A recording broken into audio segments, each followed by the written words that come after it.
Podcast. Le très honorable Jean Bardin présente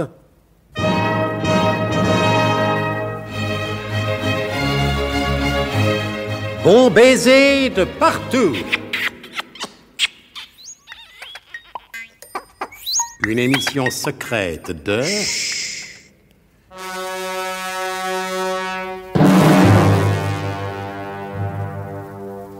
Donc, tant qu'on nous accorde encore quelques minutes d'antenne, ce qui ne saurait durer au point où en sont les choses, donc nous allons poursuivre les aventures de Nicolas Leroidec dans le désert. Vous savez en effet que, parti visiter les pyramides de Gizeh en compagnie de la comtesse Wanda, Nicolas est monté sur un chameau qui, poussé par son chamelier, a pris subitement la route du désert. Le chamelier n'est autre que l'ignoble Willem Fermtag, le sinistre acolyte de l'inquiétant Zorbet le Gras. Les deux hommes sont seuls dans le désert, à un endroit que nous ne pouvons préciser davantage, car ils n'en savent rien eux-mêmes. Très assoiffés par leur longue course de l'après-midi, ils approchent de ce que Nicolas, dans sa naïveté, appelle un village de toile ou de vacances, et qui est en réalité un campement bédouin. Vous voyez, les villages de toile, c'est plus ou moins bien tenu. Celui-là a l'air planté ici un peu n'importe comment. Mais adressons-nous plutôt au portier. Pardon, monsieur. Oui. Où sommes-nous ici? Ah, vous êtes ici chez moi, sais-tu? Chouette, un village de tante belge. Qu'est-ce qui vous fait penser que ce village soit belge? Mais monsieur, votre accent? Appelez-moi Majesté, sais-tu? Il manquait plus que ça, un belge fou. Je ne suis pas plus fou que vous, allez, savez-vous, je suis le roi de cette tribu, hein? Mais une tribu de quoi? Une tribu de Bédouins, parbleu. Les Bédouins sont les seuls habitants du désert, sais-tu? Mais tout ça, Majesté, ne nous dit pas où nous sommes. Je vous ai déjà dit que vous étiez chez moi. Mais l'hospitalité du désert étant bien connue, venez donc dans ma tente vous rafraîchir un brin, hein? Et Nicolas, suivi de Willem Fermtag, se dirigea à la suite du roi de la tribu vers la tente royale, que rien d'ailleurs ne distinguait des autres tentes.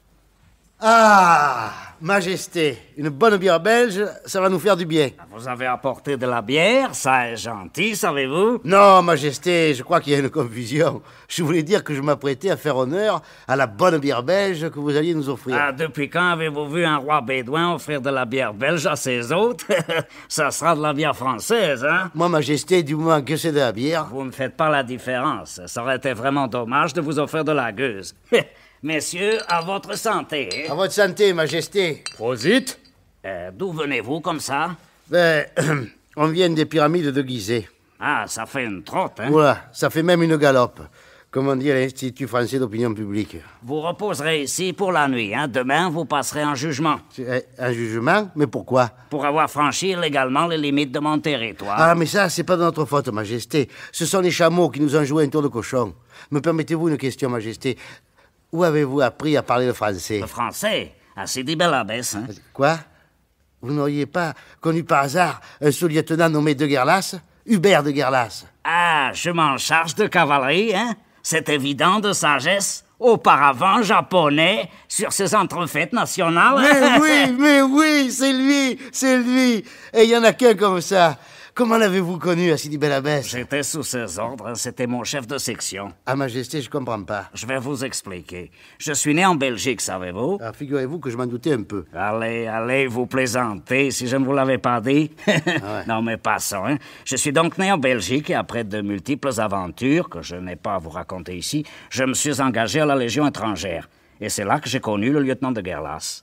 Et puis un peu plus tard, un jour que ma brigade s'en allait en Indochine, j'ai déserté en sautant dans le canal de Suez. Et depuis, je suis devenu roi de cette tribu de Bédouins. Ah, je comprends, Majesté. Vous êtes le roi bédouin de Belgique.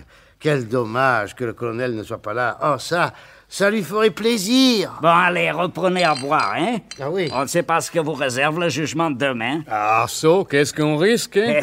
Le parle. Aïe. Mais puisque vous êtes le roi et que vous êtes un ancien de la section de Guerlas, tout va s'arranger très bien. Ah, sait-on jamais, hein? Je suis le roi, mais ce n'est pas moi qui fais la loi. Et les Bédouins n'aiment pas beaucoup qu'on vienne chez eux sans y être invité. Hein? Ah, so, Majesté, vous n'avez qu'à dire que c'est vous qui nous avez invités. Qui est celui-là? C'est un ami à vous? Oh non. Et si votre peuple a besoin d'une exécution pour le distraire, vous pouvez toujours prendre celui-ci. Le colonel de Guerlas sera ravi. Ah, mais je ne veux pas être emballé. Mais c'est pas emballé que vous allez être, ballot, mais empalé. Oui, c'est ce que je disais. Avec un B comme bombe de terre. Oh, mais vous croyez vraiment, Majesté, que le peuple exigera une exécution? Ah, ça est fort possible. Hein. Ils aiment beaucoup les pâles.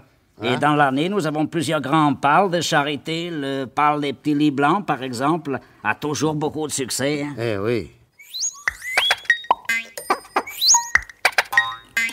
Et pendant que cette déclaration du roi des Bédouins laissait Willem Ferntag tout pâle, à l'hôtel Hilton du Caire, Zorbeck le Gras, qui avait changé son sordide costume de chamelier contre un smoking de coupe impeccable, invitait la comtesse Wanda à souper. Chère comtesse, heureusement que je vous ai raconté, sans quoi je crois que vous alliez commettre la plus effroyable bourde de toute votre carrière internationale. Figurez-vous, Zorbeck, que je n'en suis pas encore entièrement convaincue. Me voyons, comtesse, je vous ai déjà expliqué que Nicolas Leroy-Deck travaillait en réalité pour moi.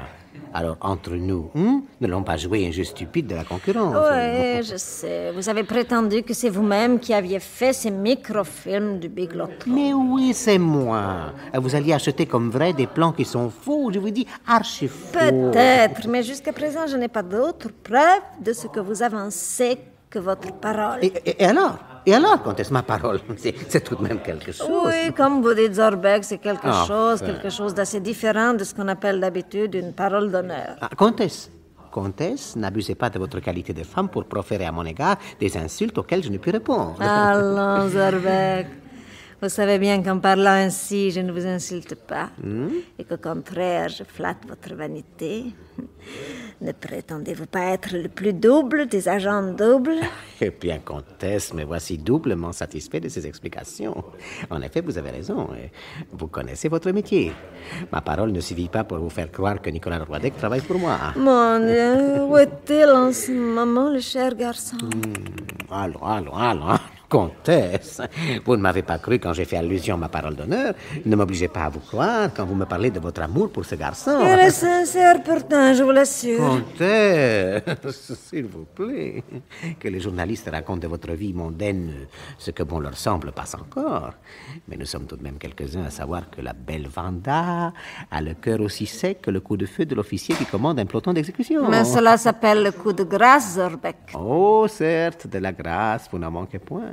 Quand je le voudrais, Zorbeck, je vous ferai oublier ce cœur sec que vous me reprochez aujourd'hui. Oui, je sais. Toujours votre vanité. Ah non, ce n'est pas ce que je voulais dire. Vous troublerais-je autant que vous ne sachiez déjà plus, vous, le grand Zorbeck, ce que vous voulez dire. Ah, vous me troublez, certes, vous me troublez, pourquoi le nier, mais je sais tout de même ce que je veux dire, et je vous le dis sans embâche. Si nous discutions de tout ceci dans votre chambre avec un verre de whisky... Zorbeck! Non, attention. Je ne vois rien d'incorrect à cette proposition. C'est le seul moyen d'être vraiment à l'abri des oreilles indiscrètes. Parce que, ici, dans cette salle à manger, nous ne pouvons pas parler librement, parce que la plupart des maîtres d'hôtel sont payés par 4 ou 5 services de renseignement. J'en sais quelque chose, il y en a 2 qui sont à moi. Oui, mais manque de chance, ce ne sont pas ceux qui nous servent. Et même, ce seraient ces 2-là que je ne tiens pas du tout à ce qu'ils soient au courant de nos affaires. Vous voyez, Wanda, mon invitation était sans équivoque. Dans ce cas, j'ai bien envie de ne pas vous suivre. Oh. Et puis, après tout, si vous êtes tellement laid...